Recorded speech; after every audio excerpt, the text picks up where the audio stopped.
fond du cœur, nous avons souhaité bon vent à ce navire lorsqu'il appareilla pour une traversée sans histoire et cependant historique. Nous l'avons escorté sur la mer comme s'il allait conquérir la Toison d'Or. Ce n'était qu'un banal pétrolier partant de Philippeville. Au fond de son golfe harmonieux, Philippeville est un port actif dont le trafic commercial est principalement assuré par les ressources agricoles de l'arrière-pays. Un jour, à côté de ses hangars à primeurs et de ses chais, on a vu surgir du sol les énormes cylindres métalliques du premier parc de stockage construit sur le littoral. Dans l'histoire qui est en train de s'écrire, cette installation marquait une date capitale. Le nom de Philippeville concrétise aujourd'hui la victoire du pétrole. Un autre nom est à retenir, celui du premier pétrolier chargé à Philippeville, qui est aussi le nom d'un grand ingénieur français, héros de la résistance, mort en déportation, le président Mény. Comme tout paraît simple à présent. Raccorder les canalisations, ouvrir les vannes, mettre en marche les pompes de refoulement, ces gestes deviendront bientôt routiniers. Mais ceux qui les accomplissent aujourd'hui pour la première fois sont excusables d'y mettre quelque émotion.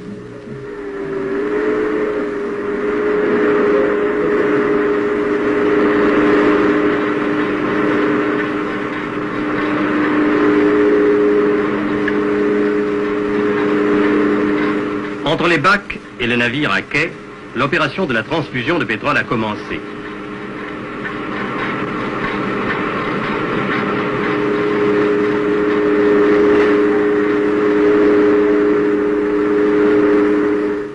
Remonter étape par étape jusqu'à la source de cette énergie sera pour nous l'occasion de rendre hommage à tous ceux qui ont contribué dans les domaines les plus divers à cette réussite. L'exploit accompli par cette grande équipe tient de la performance sportive.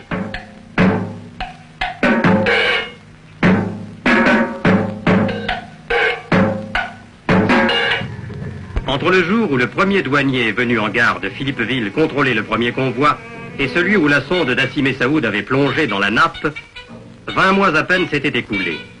Alors que tout était à créer, 20 mois avaient suffi pour transvaser une richesse des âges géologiques dans les réservoirs du XXe siècle. 1956, un message parvient à Alger d'Hassim Messaoud. MD1 à directeur Repal Alger. Importante couche imprégnée non traversée à 3400 mètres. 1958, le pétrole arrive à la mer. Les études concernant cette évacuation devaient tenir compte d'une foule de problèmes qui n'étaient pas tous d'ordre technique ou géographique. On opta finalement pour la construction d'un gros pipeline de 680 km, reliant Hashim Messaoud au port de Bougie. Mais c'est là une œuvre coûteuse et de longue haleine. En attendant, on décida de relier Hashim Messaoud à Tougourt par un pipe de faible section et d'acheminer ensuite le brut sur Philippeville par wagon-citerne. Le plan des travaux comportait l'élargissement de la voie ferrée entre Tougourt et Biskra, soit 217 km.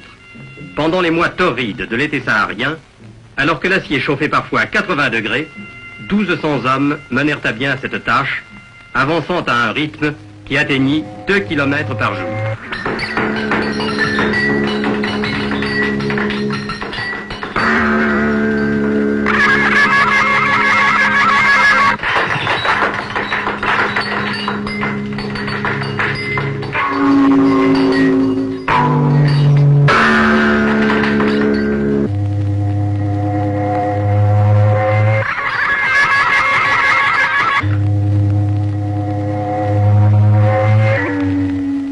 Le vaste Sahara était enfin aux prises avec des conquérants à sa mesure, et les caravaniers qui croisèrent cette force en marche comprirent qu'un vieil âge était en train de mourir.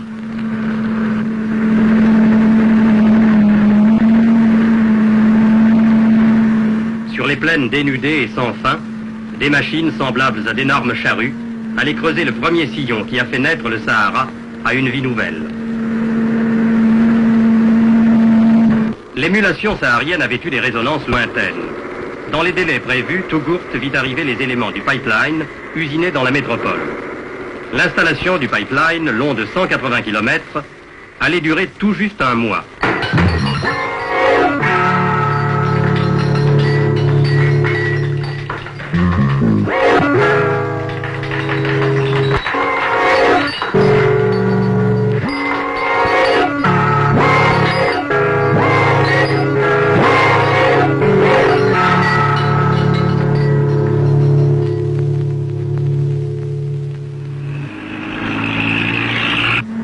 Deux équipes assuraient le travail, l'une entre Tougourt et le square Bresson, à peu près à mi-chemin du trajet, l'autre entre le square Bresson et Hassim Messaoud. Toutes deux firent preuve d'une égale virtuosité. Ici, à tout instant, le mot record s'impose.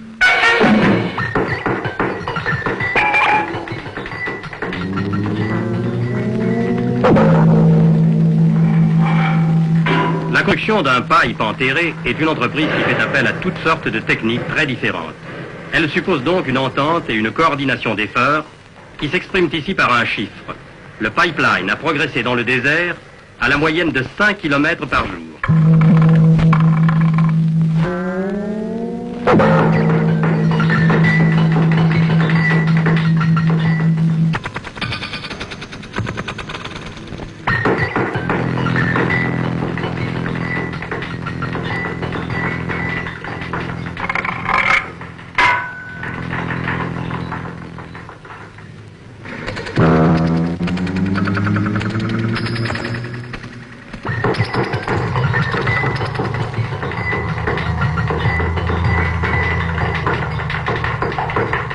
Dans cette course contre la montre, les équipes de soudeurs marquèrent de nombreux points.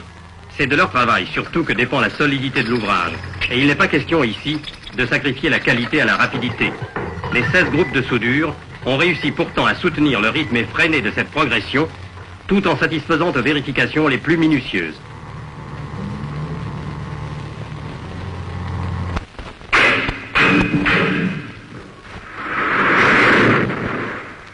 En un mois, quelques 20 000 tubes furent ainsi soudés à la main et toujours au pas de course.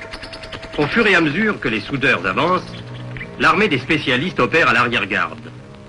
On polit soigneusement la surface du tube avant le passage d'une machine qui va le revêtir prestement de goudron et l'enrober comme une momie de bandelettes qui assureront sa protection contre la corrosion souterraine.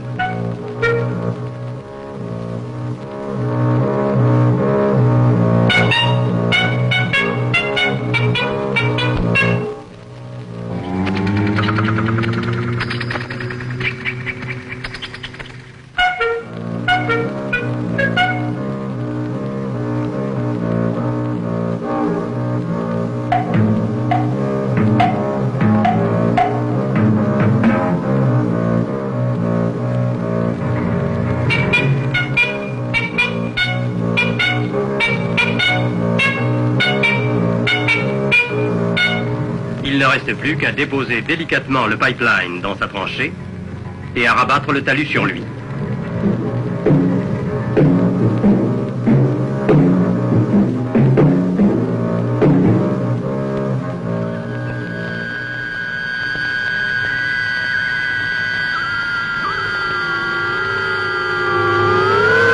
Le vent de sable se chargera bientôt d'effacer toute trace de ce passage.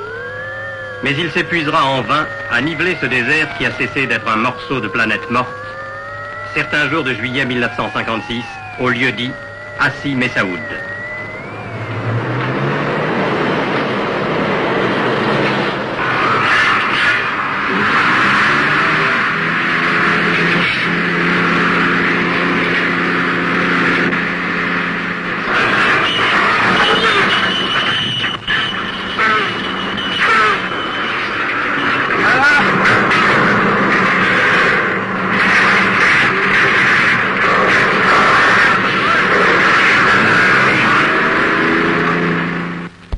Au cœur du Sahara, la vie a pris la forme de ces sondes qui se multiplieront dans les années à venir. Elle a pris la forme de ce village d'Hassim Messaoud, soigneusement tracé sur le néant d'hier, et qui sera demain une ville. Elle a pris la forme de ces réservoirs d'énergie.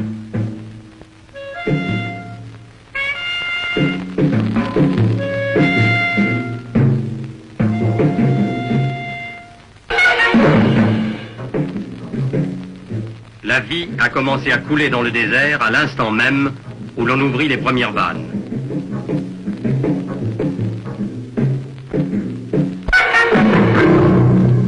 Le pétrole chemine désormais régulièrement sous les sables en direction de Tougourt.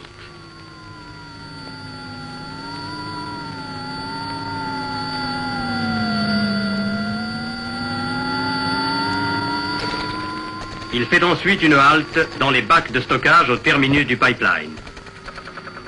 avant qu'il puisse couler directement jusqu'à la côte, c'est la voie ferrée qui prend la relève, la voie ferrée élargie, où peuvent maintenant circuler les convois de wagons-citernes et qui, en sens inverse, alimentera régulièrement les chantiers sahariens.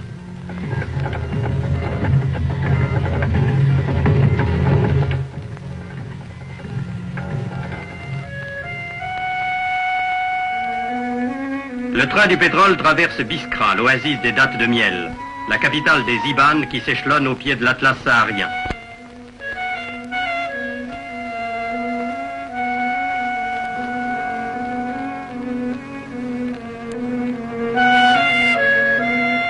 Il aborde maintenant la montagne et va franchir le massif d'El Kantara, coupé de gorges profondes.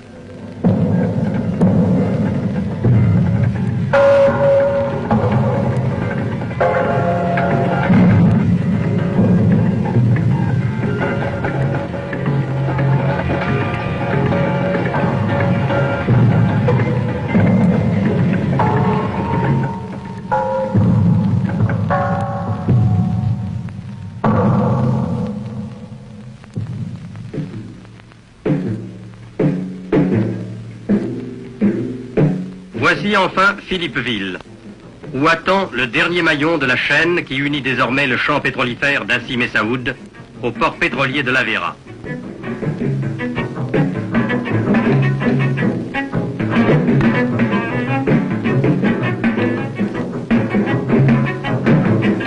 Ce dernier maillon, c'est le tanker que nous avons vu appareiller au début de ce film. Ainsi, le cycle se referme. Le pétrole des records vogue en direction des côtes de Provence et le sillage du président Mény commence à tracer la nouvelle route du pétrole qui s'ouvre en Méditerranée. La route du courage et de la volonté.